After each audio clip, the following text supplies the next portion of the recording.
Hello, everyone. My name is Monica Gleberman, and you're listening to Silence on Set podcast.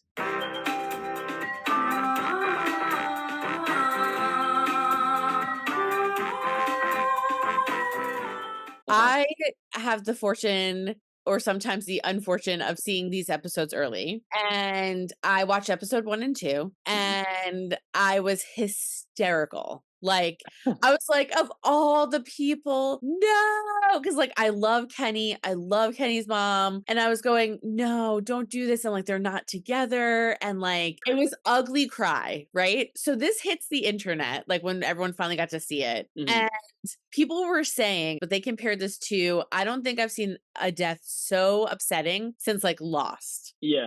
So what was it like for you guys when you read that script? And I want to also ask you about a scene related to it. But what was it first like when you heard about it and you were like, no, of all the people? I remember, and I actually don't know if I said this in any other interview, so you're getting the exclusive on it. But I think there was a little bit of like there were whispers that was going to happen, and like among some of the cast, like I forget who like caught wind of it first. Not that it really matters, but of course, like none of us were gonna like say it to Elizabeth because that's just rude. We're gonna make sure that if that was really gonna happen, that it was the showrunners that was gonna give her the conversation, and obviously we never really know anyways. But when I had read the scripts and it became obviously clear that it was really happening. I mean, it's like I like posted it on my Instagram. I literally just like I was a puddle, like I was a mess because the way it's written is basically exactly how it's shot. And so I think everyone who read the script, their reaction is not unlike how the fans reacted, which is just like just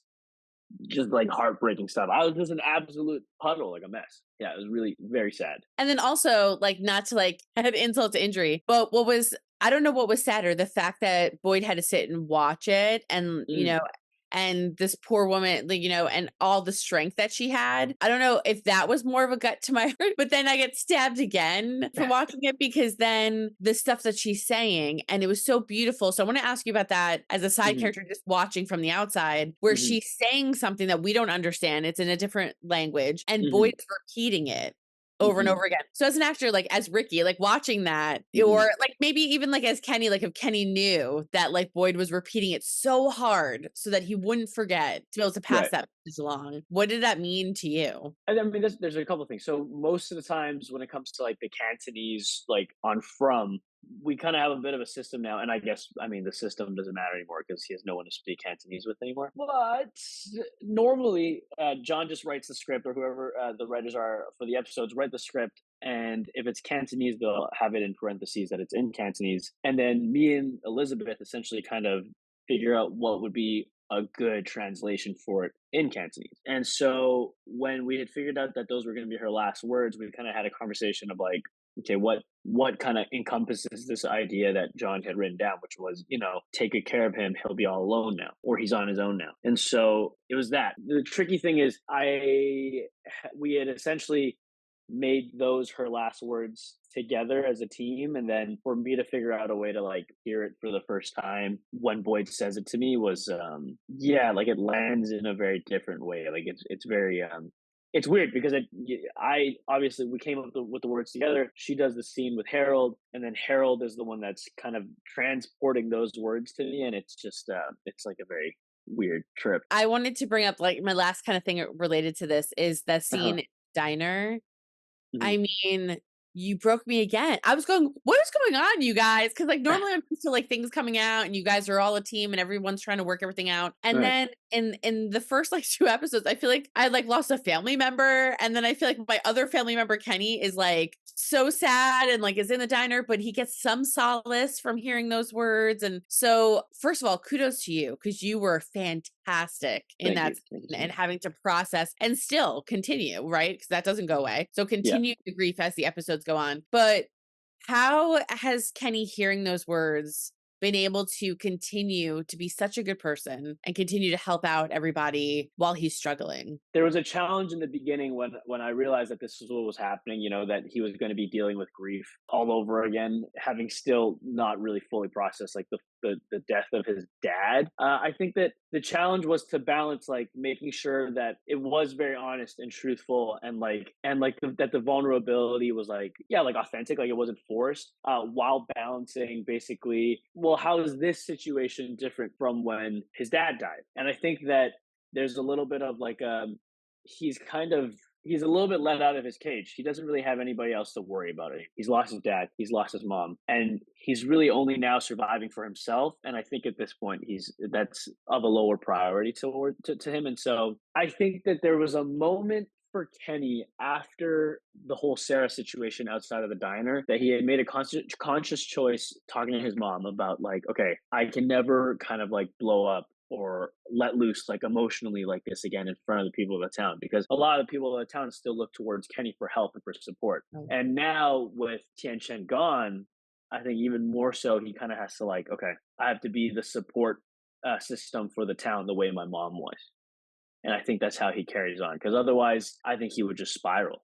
I think he just runs out there in the middle of the night, takes a gun out, and he just tries to kill one of those things and dies immediately. But yeah, I think that's how he keeps on. Yeah, and I think what's so nice is too that while everyone's a little dysfunctional in this in this town for proper Yeah, reasons, I yeah, think what's really nice is the Boyd relationship between Kenny and Boyd is so beautiful because it's almost like a second dad. So it's like he's hmm, not, and then obviously everyone else in the town is there for him, so he's not fully alone. But to have hmm, someone that's kind of like a father figure at least be there, hmm. I would imagine like helps Kenny kind of, because he does start like spiraling, and there is that scene with him and Yeah, Boyd where Boyd's like, if you're going in, I'm going in, but we're gonna die. Like, yeah, but I'm yeah, yeah. not letting you do this alone. And it's like that's something only like a father figure would do, or someone that really loves somebody else would do. So Yeah. I feel like he's gonna be okay because he Mhm. has so much support and love around him. But I love Yeah, that scene between the two of you. that was really that one was a doozy, that one, because it was and the beautiful thing too is when you're working with Harold and when it's Boyd standing across from you, like there's that moment where he takes out his knife and he says, "But if you want to do this, we will go in there and we will try to kill as many of these motherfuckers as we can." He's taking out the knife and he's looking at you, and it's like in character, but also as like an audience member, it's like you can see it in his eyes. He means it. There's a part of him that's trying to talk me off the ledge, but he genuinely means it. Like I will go in there with you and I will risk everything. If this is truly what you want, we will do this. And it's like, and I think that is ultimately actually what starts talking Kenny off the ledge. Is that like maybe there is hope that's like, I'm not actually all alone. I do still have people that love me. And then of course with Boyd and Kenny, it's a very complex relationship because now Boyd is more or less tied to the death of both of his parents to a degree, and that's like a complicated relationship as is. But they're figuring it out. I think it'll take some time, but they're figuring it out. Okay, so Yeah. really quickly, I want to talk about episode 3. Kenny decides to lead the group in search of food. So, talk to me about why he decides to do this. I feel like it's a little bit to maybe get away from Mhm. some things, but a lot of stuff goes wrong on this trip, as typical from fashion. So, talk to me a little Yes. bit about that because I do have some spoilery questions I want to ask about episode 4 in particular. But talk to me about that trip, where everyone's at this moment, because it seems like everything you knew in season 1 and season 2 is now expanding to a million things we don't know in season 3. First of all, there is like we've been shooting in the town that our crew built for like 3 years now, right? And so there is absolutely like a familiarity to it. There's a level of comfort, right? It's a spooky place to be in still, but it's like, yeah, there's the diner and there's the, church and like, there's the outhouse. So we know like where everything is. But when we started to shoot in this like log cabin settlement area, it's still within our the complex that we shoot within, but we kind of take vans to drive like 3 minutes down the road into the forest where they built these things. And when we were shooting it, we were truly like knee deep in snow. There was all that snow is real. It's covered in. It's just we're cold, we're freezing, and it felt like the whole crew and the cast were out there like going on like an actual camping trip. And so not only is that experience very spooky and like talk about like being thrown into like discomfort, like getting out of your comfort zone, but I think that like for Kenny, like you said, there is a necessary escape. He needs to get out of town and focus on something else. Right now it's his work in order to justify what had just happened, and so that he can almost kind of like bury it and put it behind him, because if I came out here that first night for nothing, then my mother died for nothing. So he's like, okay, we got to get our we got to get our worth because we got to get as much food as we can. We're here to feed the town. My mom's not going to feed the town anymore. I'm going to feed the town. So it's a very loaded trip that I think he needed. Yeah, which, and again, part of it was extremely successful. So it's just, and this is the interesting thing that I want to ask you, but I want to really quickly ask about episode 4. So episode 4, Yeah. that's where we have some newcomers that show up. So we have the return of a character that we've been like, waiting on. So what I'm interested in is the juxtaposition between the things the town needs, right?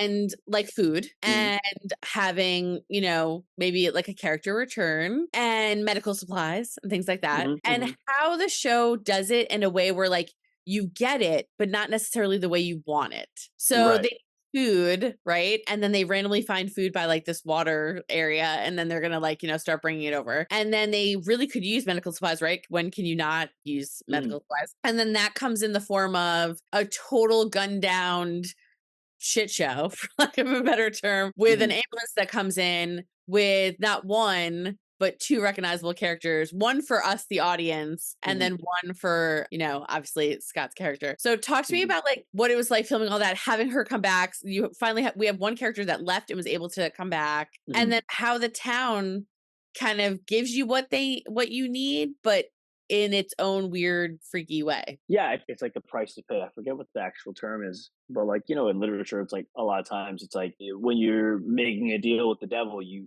get what you want, but it's going to be skewed somehow. Like there's that Rick and Morty episode, so where Rick is in the shop with the devil or whatever it is. It's I think it's more or less like that. It's like the circumstances in which you get the things that you want are never going to be the way that you want it. In the same way that we found food, but at what cost? The cost of Tian Shen. And so I think our writers are really good at putting these like kind of like these moments of like irony and like pain because it's just like it's what you wanted, but it's not how you wanted it. And of course, now with the return a certain character and or sorry, and the entry of like new characters, it kind of just it's like we're living in this box almost, and we're like continuously shaking the box every single time everyone gathers their bearings and they get back up on their feet, like shake the box a little bit more. And so the fun thing about like behind the scenes stuff is just like because I can just say who it is going to come out Yeah, afterwards. so we have Tabitha that comes back, and then she comes That's back right. with With Victor's Henry. Yeah, dad, yeah, yeah, which that's is right. like, Yeah, yeah, yeah, yeah, Victor's yeah. dad has been suffering in the real world. We've been watching him, not knowing what happened to his son. So they both come For back. sure. And then there's always like,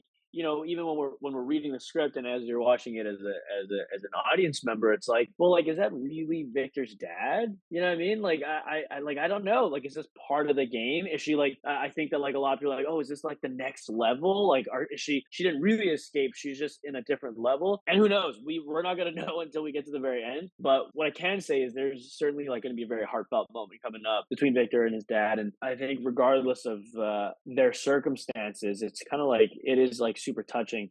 But the fun thing is, while we were shooting it, because Tabitha, played by Catalina, is not within our town, it was almost like for the first like month and a half of shooting, like I didn't even see Catalina. It Yeah. felt like she had really escaped, And then it wasn't until she was back in town, and now we're like all on set together. And it's like, oh yeah, hey, welcome back. Yeah, that's so weird. It's like you literally left and came back. That's exactly how I felt. I was just so excited because one, you see how much it affects her family. And so Mhm. it's great to see her come back. But then I was super excited. I did like your show is it does cause like nothing but conspiracy because right away I was like, is that his dad? But Yeah, the casting was so good that I was like, but it does look like him. Like I yeah. could see that as being Victor's dad. So, I'm hoping it is. It seems like he had enough information that it is. Is it the game? I Mhm. don't know. But I'm just super excited that he's there and just to see everybody kind of like back together again and the cost that comes at that ambulance coming and then we'll see like if there's any more ripple effects with it Yeah. but oh my gosh like the show's so nuts. I want to ask you really quickly about theories because Okay. everybody has a theory, right? This is like the ultimate show of theories. So Yeah. I want to ask you about one theory I had to see if you think I'm like crazy or not, but I want to hear your Okay. theory show. So I feel like when Tabitha ended up in Maine, Mhm. she was holding the lunchbox, and inside the lunchbox before she knew, it said Mhm. Camden, Yeah. and she ends up in Camden, Maine. So Right. I was wondering is that part of the world because it's done on purpose, right? Like because the whole idea was to bring dad back, Uh-huh. or did that happened because she was holding something of significance to someone in that area. So, like, is that, like, a crazy thought? Because I thought maybe if, like, someone else found the tree, Oh, that's you get kinda what I'm cool. saying? So, That's like, kinda if cool. someone else found the tree, right? Let's Yeah, say we find it tomorrow, your character finds yeah, it, and your yeah. character is holding something that's really sentimental from home, and you Right, step right, right, right. in, will you come out in your hometown? That is interesting. In my head, it was always just that she needed to find Victor's dad. That's what I thought. But that's interesting. Like maybe the object led her closer to where she needed to go via the object, right? Like it was like I guess like what do you call it? Like tethered to the place. Right, like, that's Um, what I was thinking. that's interesting. I mean, I don't got the I answers. know, none of us It's know, but I cool. We just felt, can like, nerd out really about it. deep. Yeah. Yeah, we can nerd out about it, but I mean, cool. Yeah, I buy it. I always thought it was just that she needed to go there. When I first saw it, I was like, "Oh, she needs the dad to come back. He needs to be in Victor's life. There's a Right, reason for that, right? Because there's right, a right, reason for right, everything on the show." But then I was right. like, "But she didn't know anything about Camden." And then, like, and then again, even though if it was to get the dad, she could have ended up anywhere. And then, like, when she Hmm. opened that mailbox, she would have still opened the lunchbox. She still would have found the address. She probably still would have went there. Hmm. So she Hmm. could have been in California. Like, it wouldn't have mattered. Like, she would have That's traveled. true. So then I was like, "What brought her specifically there?" And I thought maybe that was like a tether. That's a cool idea. That's a cool idea. If not, Or if it's just Jack's that or it's just that listening. we couldn't yeah, or we just couldn't afford to have her go to California and then take an airplane because that would have been too many episodes. I mean, maybe, I don't know. I don't know. Yeah, Yeah, but yeah, if Jack's listening and that's not the idea, throw that in there. I'll take yeah, 10%. yeah. Yeah, yeah. Tether. He was tethered to the place. I know a lot of fans Uh-huh, keep asking me to ask everybody, what is uh-huh, like your kind of, I guess, overall conspiracy theory or theory uh-huh. about what the heck is going on? Because we're seeing dead people, which I, by the way, I love as a viewer just because we get to, and I'm sure you guys love it as Yeah, actors. yeah, yeah. We get to see them come back on. But we have that going on. We have like weird new stuff going on. We have dead crops. We have things showing up. We have this weird balancing thing that constantly happens, something bad to lead to Uh-huh. something.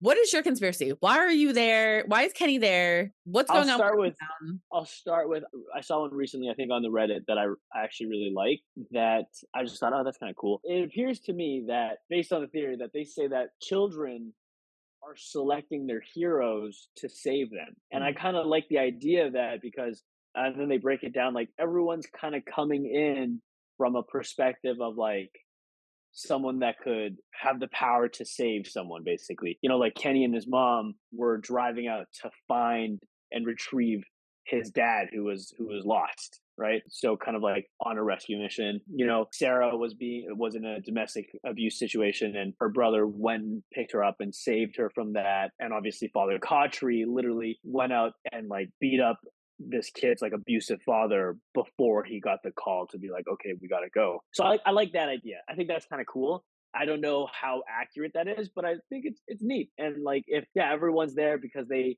are capable of saving the children and they're like trying to like channel them and like bring them in, that also kind of makes sense to me. What I will say is they're so tight-lipped about what the actual mystery is, and I've been wrong so many times because I'll always kind of like I'll egg like John on him, like, is it because it's and he's like, I don't know.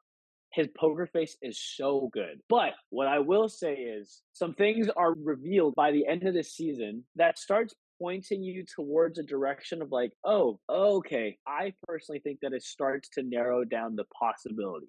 That's all I'm going to say. And what's fun is as much as John has been tight-lipped for the last 3 years, I think even for him, as we're getting closer and closer to the finish line here, and as more and more is being revealed, he's like a little bit more like excited and a little bit more giddy, and he'll like let things slide a little bit more. After we shot like episode 9 and 10, like when we were he just got way chattier. He got way chattier. And I'm like, oh, and you know, I think we're getting closer because I could only imagine for him, this is like a, you know, basically a massive secret that he's been holding on for like decades. You know what I mean? For decades. Right. And so I think as we're getting closer and closer, he's like more and more willing to chat about it. So maybe someone will get him to slip. Who knows? and now I'm like, I wish I watched episode 9. I wish I kept going, but I'll have to message you after and tell you after I watch Yeah, them. yeah, And, yeah. oh my god, I see what you mean. So I have 2 more questions for you. Like it's like a two-parter. Cool. One, I wanted to know like what you thought. Like let's say everybody does like escape at some point or we get out of this hole. You guys are Yeah. all family. So like how do you see like everybody keeping in contact in the future, like how that would work? And then my second question is fans keep asking me, so I want to respect the fans. They want to Uh-huh. know how soon we'll know if there's a renewal because people are already like dying to know if there will be a season 4. I'll address that first. No idea. I think if the fans keep doing what they're doing and talking about the show, being excited about the show, showing out for the show. I mean, like we're number 2 on Stan TV in Australia right now, number 2 on Paramount Plus in Canada. I don't know what number we are on Prime, but I'm sure we're top 10 and we're coming for that number 1 spot real soon. So I think if we keep that up, hopefully we'll know, before the season finale. I think that'd be it. That'd be cool. We're all excited to get back to work and keep pumping out these beautiful stories for everyone, and also to get to the finish line. Like I gotta know. I gotta know what's happening. Oh, really quickly though, is there a set? Do you think there's a set timeline where he's going to say like we're doing 6 seasons or we're doing 7? Is there like a set thing? I can't tell you if this is. I remember him saying this, but don't quote me on it. I think he said that the plan was to have 5 seasons, but he has, I think, also said that he's always had contingency plans for like 4 or 6 or whatever. You know what I mean? Like there's a version of the show in all of those kind of contingencies. But I think ideally 5 is a nice, pretty button. Yeah, Yeah, and I think it's good because it keeps it nice and tight, and then you just kind of you live with yeah, them, and then they go off, and yeah, and you can kind of treat it like a 5 act story. right. Yeah, Yeah, yeah. and then my other question kind of fits into this, which is basically like once hopefully, fingers crossed, whoever makes it is free, I think they're all gonna like kind of stay in each other's lives because like you guys are like Uh, odd family at this point. So it's like what happens? Like this is so funny. This is my concern. I'm like, be like 6 seasons from now. I don't even know. But like if yeah, anyone gets free, it's like, yeah. will they be able to still be in each other's lives? I wonder about that too, but I think maybe you're more optimistic than me. I always imagine that it's like everybody's dead, like 2 people make it out or something like that. That's that's kind of how I always imagined it, because it is like it's like yeah, if they all make it out, what the fuck happens then?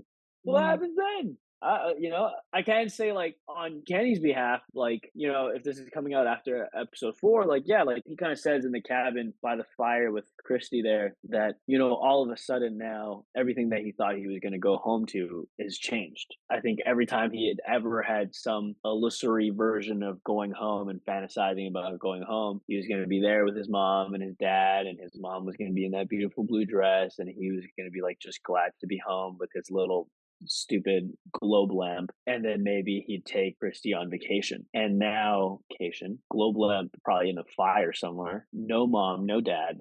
Go home to Austin and just sit there and be sad.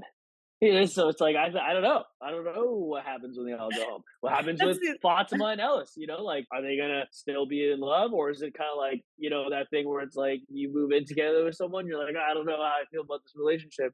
They're out Mhm. of town. It's like I don't know. Who knows? I think you're way more optimistic than I am. I'm like I was I gonna think we're say. toast. I think we're all gone. I think we're Think yeah, everyone dies. Well, and going on that too, you could also have a really ultimate sad ending, which not that I want to put out there, so fans don't kill me. But you could do an ending where like it ends and then they're like transported back to when they were in the cars and they saw the tree.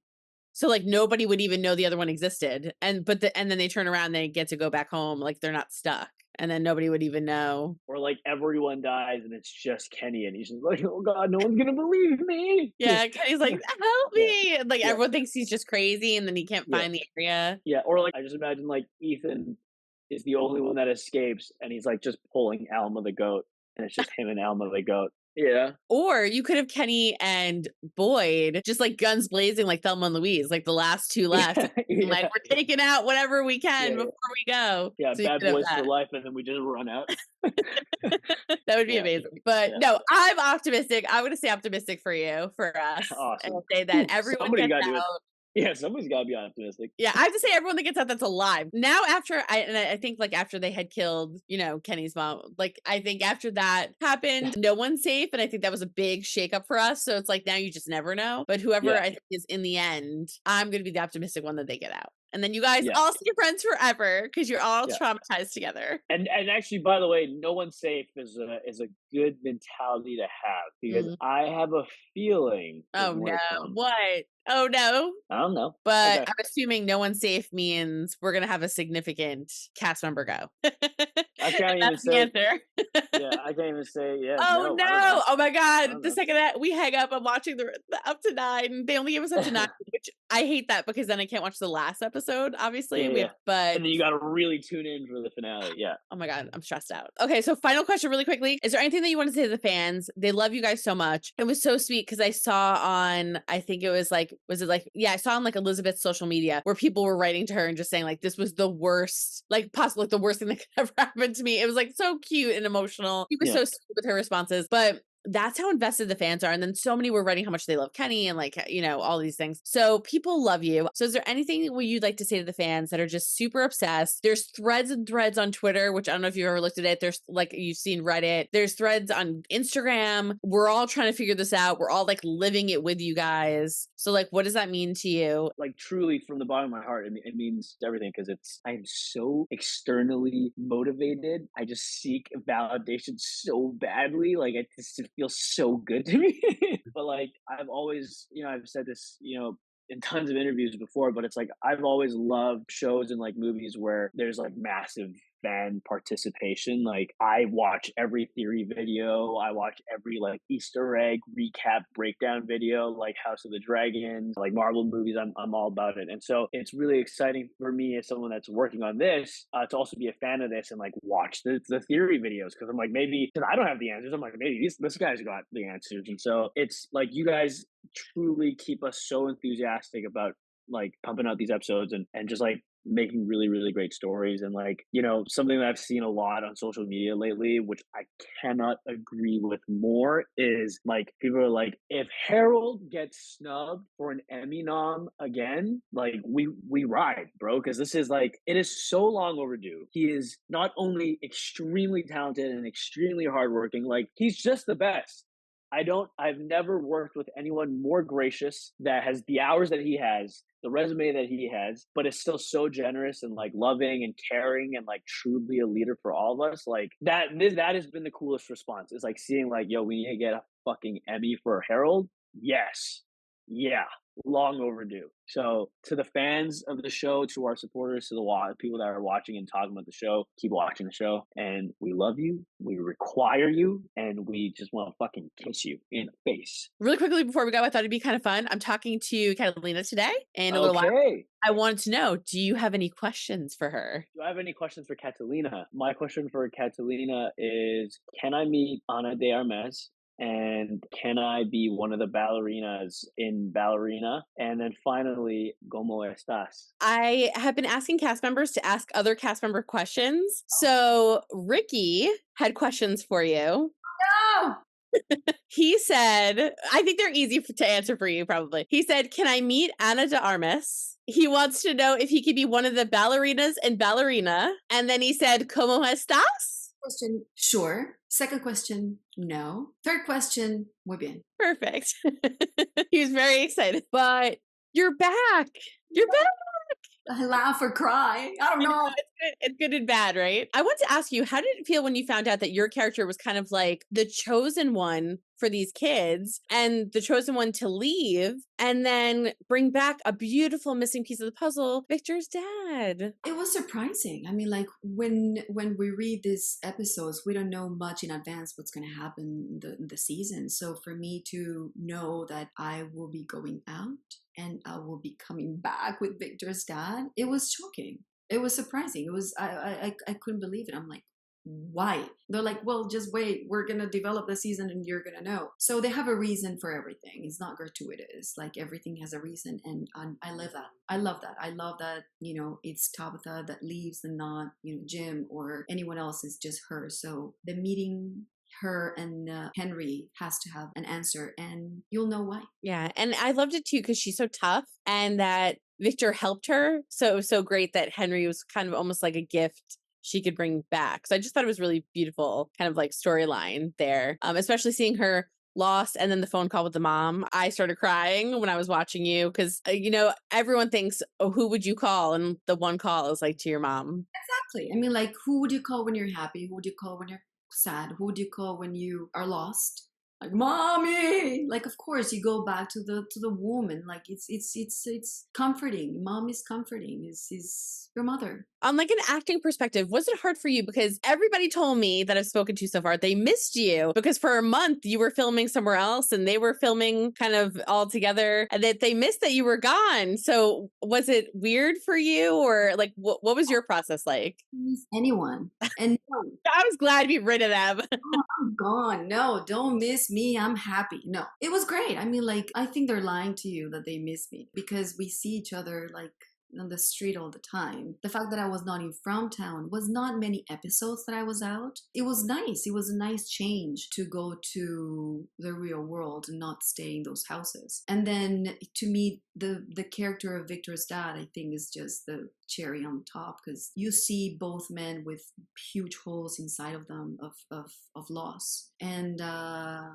yeah, they're liars. I don't know who said that, but no, we were just hanging around afterwards. That's not true. You're so funny. Okay, so I'll ask a two-part question then. I want to ask, first of all, for Tabitha and Jim. We can talk about episode at least 3 and 4. How does this affect their relationship and then moving forward? Because it was very strained with them apart. Now I'm assuming it's going to be strained with them together. So talk to me a little bit about the relationship. And then the second part is, what are you most excited about for the fans to see? Because everyone keeps asking me if it's renewed already. And I mean, like, they just love the show so much and they love you. So if there's anything you want to say to the fans. Well, first of all, Tabitha and Jim's relationship, I think when you lose a child in a couple, there's a big wound right there and there's a big fracture that you cannot heal with a little band-aid. It has to have a lot of love and care and be surrounded by an environment that's very supportive of your healing, and they haven't had that. Although they are stuck in a town together, they have to figure it out if they are going to survive, but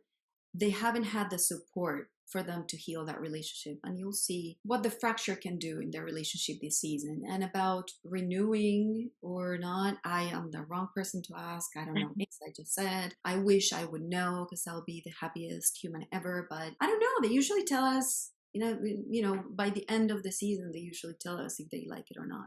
The first question I'm going to ask right off the bat, this comes up a lot with fans too. Yep. You do such a great job. And to see you as an actor portray a child that was like sort of basically abandoned. Yeah. Horrible place. There's this beautiful innocence of your character. So fans have noticed and they love it. And so many people have asked me, like, how does he do it? And I'm like, I don't know. So how do you do this? How do you make this happen? I think that, actors, I mean, we have to keep that access to the inner child all the time. That's just, I think, and that's because that's, of course, where it all starts. I think it's been an evolution of a process, with the character, because it wasn't there in the beginning, but I think that John just started kind of, handing out a little bit more and a little bit more. And with season 2, like the real turning point for me was where that was becoming more apparent was when Tabitha and I were down in the caves together. There was a moment where I saw, which we now know as Jasper, and I ran out of the caves, and he wrote this little moment, I remember, about Victor really regressing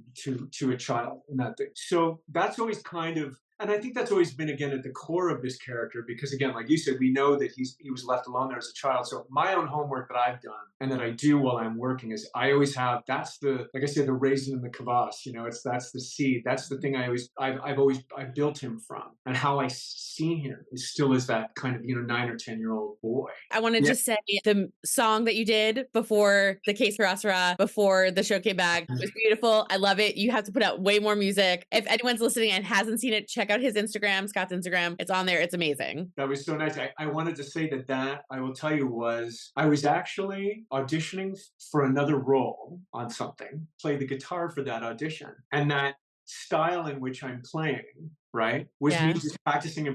And all of a sudden I started singing Case to it. And my wife walks by and I go, you know what? This kind of works. You should record it.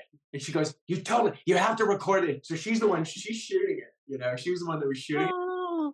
And she's like, post it. Anyways, I'm glad you saw it. I'm glad you liked it. It was super fun. Yeah.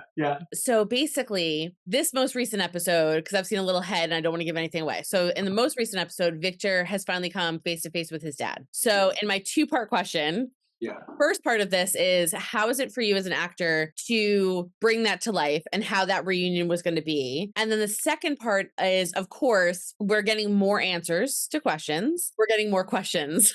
Yeah, of course. So what can you kind of talk about? I'm sure everyone's asking you for the future as we continue with the show. You know, what else can you tell us? What else can you tell us? Yeah, what can you reveal? What can you reveal? Well, I'll say that. Why don't I start with that? I'll say that all of this, and I don't know how far you've gotten, Monica, but like it all leads up to a pretty epic episode 10.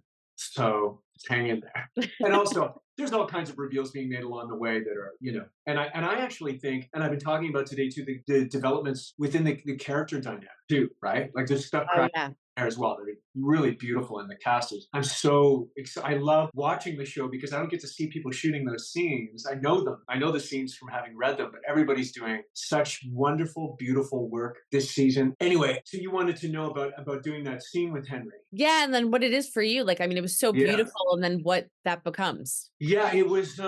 I mean, it's a scene that to me was all about, like, it was on the page. It was so small. I mean, it was just 2 lines of dialogue, and it was just exactly how you see it, like written exactly how you see it. They walk towards each other and they have this moment, and I was terrified to do it. Well, because this is just maybe the most monumental scene that Victor's had at that point. And biggest moment in someone's life, right? Yeah, I mean, right, because what became apparent. And I have the beauty of working with Robert Joy, who, of course, is the most wonderful, he's a beautiful actor. And we had only shot one other little scene before that. So we were still pretty new to each other when we did that scene. And we weren't together when we shot it. So, I mean, meaning we weren't hanging out during the shoot. So every time we went in, it was just always, we tried to keep it as real as possible. And in terms of moving forward from there, the thing with Victor, I think, that becomes so apparent, and it's in that beautiful line that he says to his dad, I didn't know how to get back home, is that it's loaded with this guilt of that lifetime that's lost between them.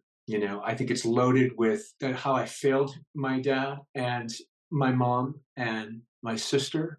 And I think that then becomes, you were asking about how it moves forward, is now the selfless task of trying to figure this thing out and go into the memories and find Jasper or whatever I'm going to do, is it's now just as much about saving him. That's how I can maybe make up for that lifetime lost, is saving my dad. Thank you for listening to Silence on Set podcast. My name is Monica Gleberman. Don't forget to hit that subscribe button and stay tuned for more interviews to come.